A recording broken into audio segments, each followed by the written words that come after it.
All right, back for another beer review, and today I'll be reviewing yet another beer from the Boulevard Brewing Company, and they're out of Kansas City, Missouri, and this is their Rested Reserve, the 2023 limited release. So this is a double barrel-aged wheated Imperial Stout that comes in at 12% alcohol by volume.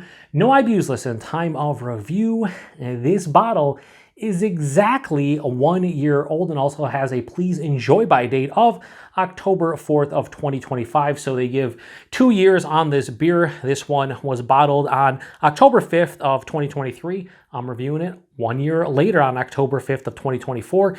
And full disclosure, I've had this one before. I actually had this at my favorite local bottle shop, Brewed and Bottled in Lewiston, New York. I think it was back in May. I was hanging out, having some pours, and somebody grabbed a bottle of this out of the cooler. We cracked it open. I got like 2.5, 3 ounces of it. I forget if it was shared with 4 or 5 people.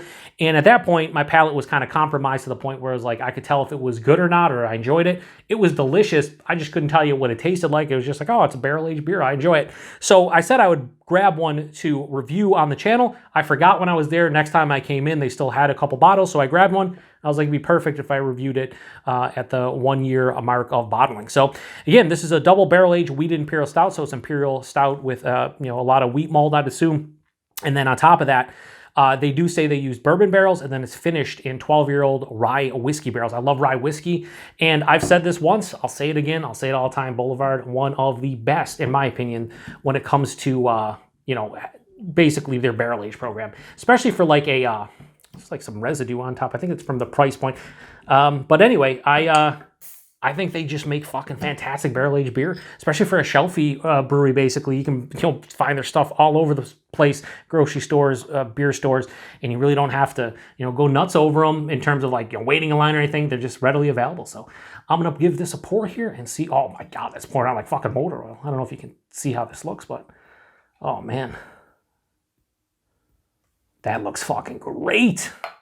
So again, I don't remember what I really thought about this in terms of taste. I just remember it being, very enjoyable. So that is, now that, a lot of times I'll be like, oh, it's ruby red tinge. Now that's pitch black. It's gonna be pitch black on camera. It's pitch black in my glass. Has about 3/4 of a finger of this dark brown, silky, like almost like a dark caramel or toffee colored head. Looks very creamy. Alcohol sheets around the sides, big alcohol legs for sure. Hold up the light. Yeah, I mean, you're not seeing through that. I think I'm gonna try to generate a big head here if I can, as I almost spill it. I just want to see if I can generate a huge head. I'd get it up to almost a finger, but that just looks fucking phenomenal. Anyway, let's get a nose. This is out of my darker beer fridge, 54 degrees Fahrenheit, by the way. It's fucking Boulevard. It's a barrel-aged beer. It smells delicious. There is a lot of bourbon and what I assume is rye in this beer. Like, very boisterous from the nose. Like, yeah, peppery bourbon, caramel, toffee, sweeter caramelized sugars, a little bit of leather and tobacco. But that rye has this peppery kind of, like, it's just this, like, this spice kind of aroma. It's awesome. Underneath that, though, caramelized sugars, brown sugar, caramel toffee. There's also like molasses. There's a roasty, toasty chocolate, a little bit of coffee. Yeah, roasted malt for sure. Nice dark fruits. I would say more like a dark cherry, maybe like a plum. Has big plum notes to me. Almost has like a very slight tartness too. Not like it's turning, but just like it's so, I don't know. Sometimes I get that in big like barrel-aged Imperial stouts where I get like a little bit of like a slightly like sour cherry or just a slight sourness, but it's not like, again, it's an effective sourness. It just kind of smells like it belongs.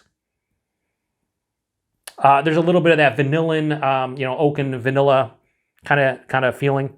The vanilla and oak is not too big though. Oh, Jesus Christ.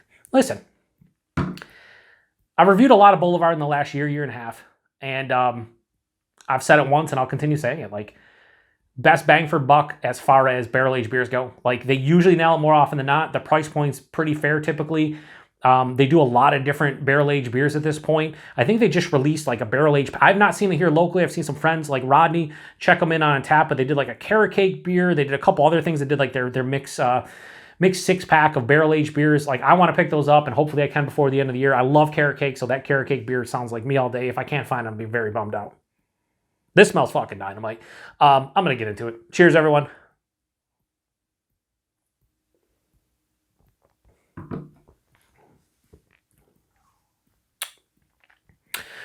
Not much more to say about this shit. It's fucking divine. Wow. There's a little bit of a tartness. So maybe it is slightly turning. I doubt it. I think that's just, maybe it's the wheat. I detect no wheat in the nose. I think the wheat is probably adding like more of a heft to the body. You know, when you go to like New England IPAs and stuff, a lot of them use flaked wheat and wheat in general, along with oats to kind of bump up the body and the mouthfeel. Probably the same thing here. I can't tell there's wheat in here specifically.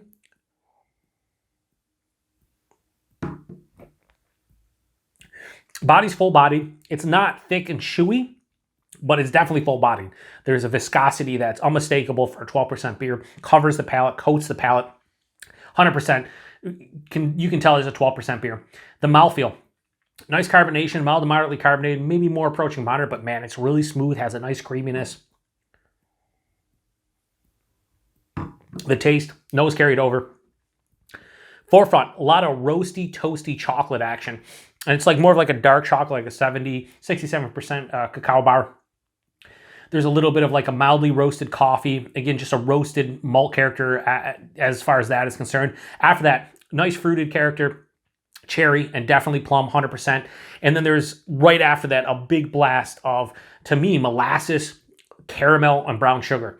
A lot of sweeter, richer malt notes from this one. Halfway, 2/3 way through the palate, the barrel sneaks in. And again, it's vanillins mixed in with this nice peppery kind of bourbon note. But as it continues on to the back of the palate, the vanillins ramp up a little bit, get a little bit more of the vanilla. There's like a mild to, I'd say more like a semi-dry, like kind of oak tannin dryness or perceived oak tannin dryness. There's also a big blast of this spicy rye whiskey, and it's a spice note that's beautiful, and I can kind of tell it's rye whiskey because of that spiciness. Really adds to it. I think they said they finished this one on those rye whiskey barrels, and the finish itself is rye whiskey, which is really cool. Again, there's this very slight kiss of a tartness on the finish. As I'm kind of acclimating myself palate-wise to the beer, that's kind of going to the wayside, but there's a little bit of tartness.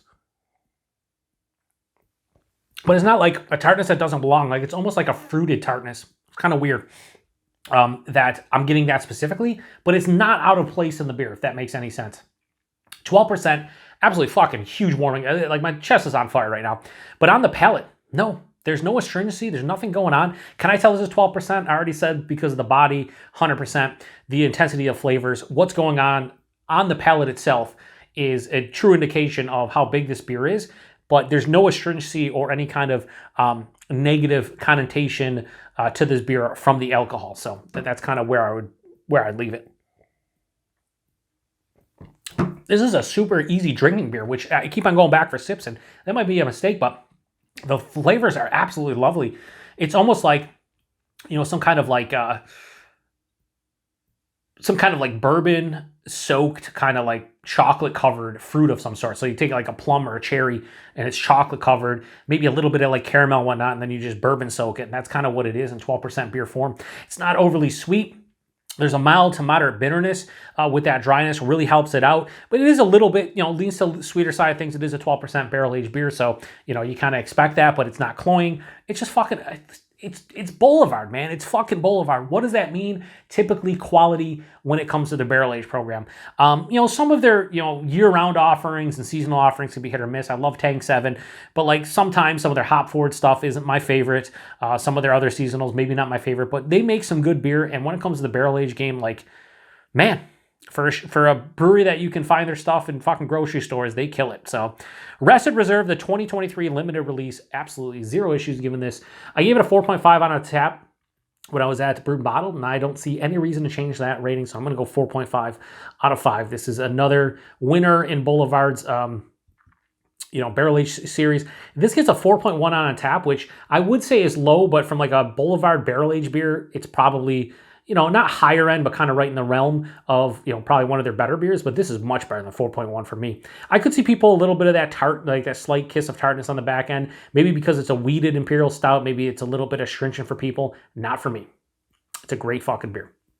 Kudos to Boulevard with another barrel-aged killer beer, and this one was aged for a year. So holding up extremely well. If you have any of these in your cellar or in the fridge or whatever, crack them open. I don't think you go wrong. Price point availability, these are typically $16 to $18 a 4-pack in my neck of the woods, depending upon where you shop. So anywhere from $4 to $4.50 a bottle. I think I paid $5 at Brewed and Bottled. I've said this before, but no matter where I shop, if you buy singles or anything, they're going to be a little bit more expensive than buying an entire 4-pack. Just how it works. If you break up singles, and that goes for almost anything. Like, think about it. If you go buy a 12-pack, let's say you buy a, let's go to soda pop. Let's say you buy a 6-pack of the bottles of, say, Coca-Cola, and let's say they're $7 for a 6-pack. If you buy a single bottle, cold, ready to go, they're usually like a couple bucks. You always pay a little bit more for a single. I never have an issue with it. It's kind of what you expect nowadays. The places who don't raise the price for a single, that's crazy to me, because it's like you gotta, put another entry into your computer, you gotta break them up and everything. So spending an extra 25, 50 cents, even $1 to buy a single is what it is. So I absolutely have no issues paying that. Every single place I shop at, there's a little bit more expensive for a single, just how it works. Typically at Brewed and Bottled, though, I don't know. I don't think they typically sell like straight on 4-packs in the coolers. I don't know, Chris. If you watch this, Chris, I can't remember if you actually sell straight 4-packs of stuff. But even so, I don't give a shit. Brewed and Bottled is the best bottle shop here in the Western New York area, in my opinion, or at least in the Buffalo area. They get awesome stuff. Chris knows what he's doing. Fucking awesome to drink there. I buy the vast majority of my stuff from them now. So anyway, I'm rambling.